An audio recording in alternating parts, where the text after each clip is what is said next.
I'm at the Air Force Academy, and so here's one that the Air Force Academy uses. And each one of these words is instructive. The ability to withstand, adapt, recover, and grow in the face of challenges, demands, adversities, hard times, things like that. And each one of those words is important. So I had a wrestling coach in high school. I did football, wrestling, and lacrosse in high school.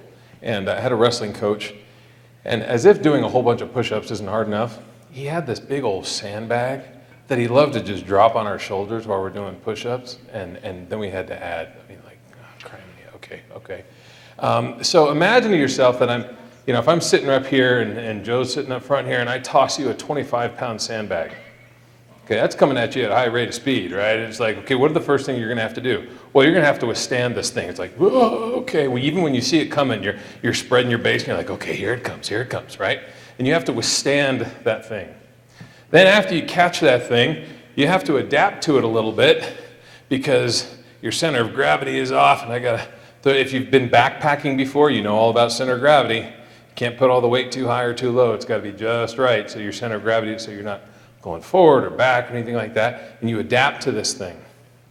And then you recover from it, and it actually becomes comfortable. And you grow. Your legs grow, your back, your muscles in your back grow, your arms, you're growing from this thing. Now, what's different about this definition is that this represents a dynamic process. Resiliency is not something that you either have or don't have. It's not a static trait.